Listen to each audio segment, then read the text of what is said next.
In this video, we're going to talk about those Trump tariffs and how they're going to affect you, the person who wants to buy some stuff. And the other question is, how will the UK, the EU and other places be affected? This video may seem to be about cheap Chinese e-bikes, but it's really going to affect expensive bikes too, as well as a whole load of other products. So whilst I'm coming from an e-bikes angle, if you just want to know more about the tariffs, then stick around and feel free to share your knowledge in the comments below.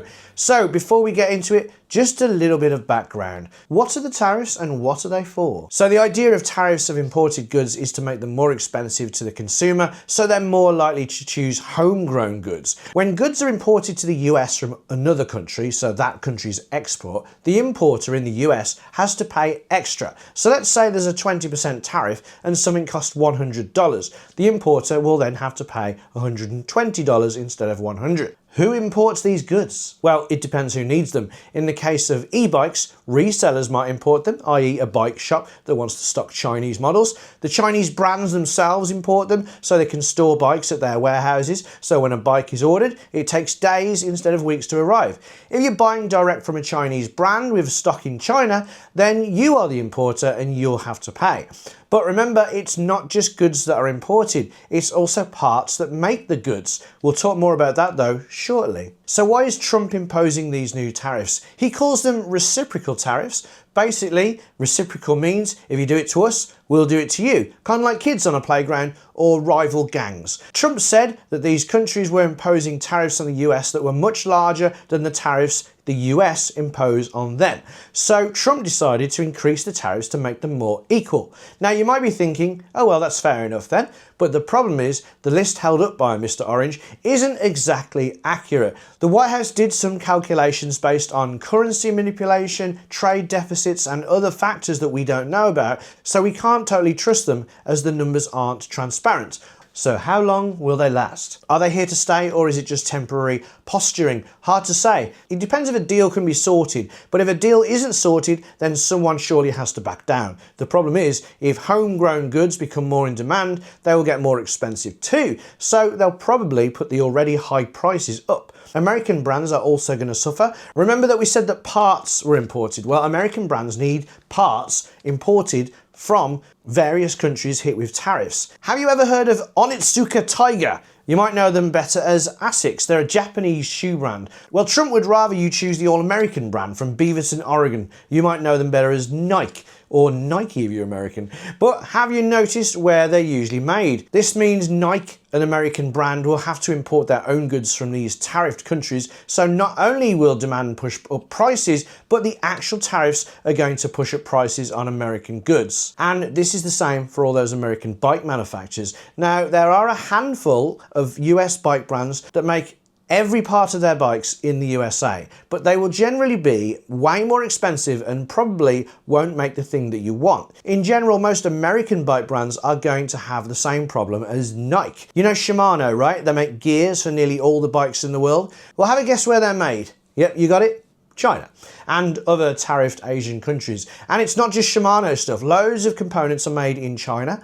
Why? Because it's a lot cheaper, sadly, because the workers are paid a lot less. Trump would prefer that gears and other parts were made in-house. If they were, then there would be more jobs, but because these people will be paid properly, then it maybe doesn't matter if everything is a bit more expensive because people have more money. Well, that's the theory. So you're probably thinking, if the tariffs are going to affect the American people so badly, how can they keep them going? All it's going to take is a new presidential candidate to say, no new tariffs, or at least that they'll return to normal and Trump will get voted out and things will go back to the way they were. Well, don't count on it. US elections are often won on untruths and lost with famous rich people. Now, I could go on and on about the ins and outs of this stuff and how it could affect different people, but it's just too much for this video, so let's get back to e-biking. And if we've managed to get any non-e-bikers to watch the video, say hi in the comments. So, did you know that nearly all e-bikes I've featured on my channel have been Chinese? We had a Danish brand, Huga, and a British brand, but they both used a lot of Chinese parts.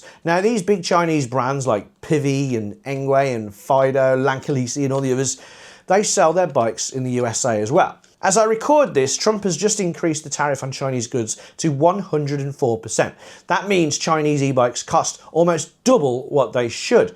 This doesn't mean e-bike prices will double though, as there were already tariffs imposed before. Compared to last year, they could be about 50% higher. So a bike that should have cost £1,000 had the old tariff of 50% to make it £1,500. With the new tariff, it's going to be around £2,000. But the cost of the new tariffs won't necessarily all be transferred to the consumers, the buyers. Brands themselves could take a hit. I'd love to know how much a $1,000 e-bike really cost to build in China. I'd imagine it's nowhere near $1,000, but that is speculation. Pivi, a Chinese brand I've worked with a lot, told me this. At present, there will be some impact. In order to adapt to market changes, the entire electric bicycle industry may increase prices in the future.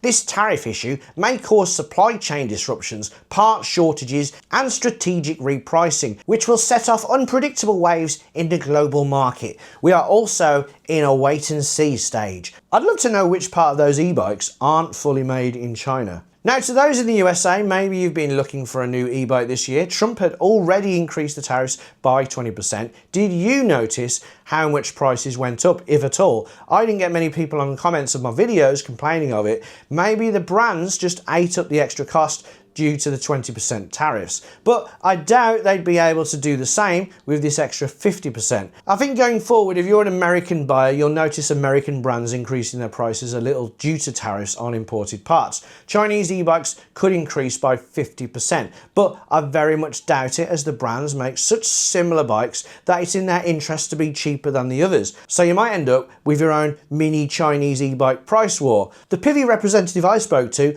did talk about non-US sales, and this is what they said.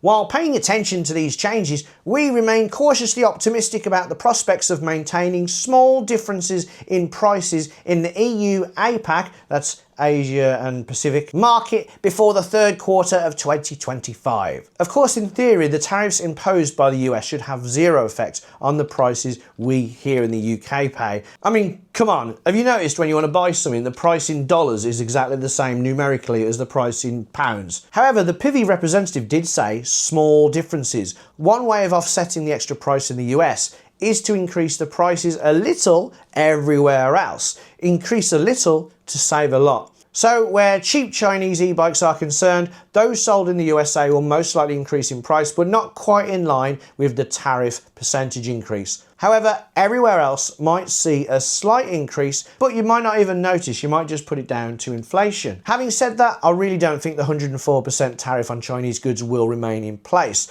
Trump himself has admitted it was extreme and there to push towards some kind of deal. So hopefully it'll come back down to more reasonable levels soon, and you can all enjoy your cheap Chinese e-bikes. Speaking of which, if you are interested in some cheap Chinese e-bikes, which by the way are way better than you might think, then do check out our channel. If you are interested, hit that subscribe button. If you are only here for the tariffs and don't care about e-bikes, please do not subscribe. I'm not an economist, I've probably got loads of things wrong, so just put me right in the comments. Feel free to dislike if you do that, or give us a like if you enjoyed the video or found it interesting. Thank you to all those who are still here. I really appreciate you sticking around until the end. As I was writing it, there were loads of tangents I wanted to go off on, and more I wanted to mention. China having 440 million pigs that are mostly fed by US beans being one of the things that didn't make the cut. Feel free to continue the discussion below in the comments, and until next time, ride safe.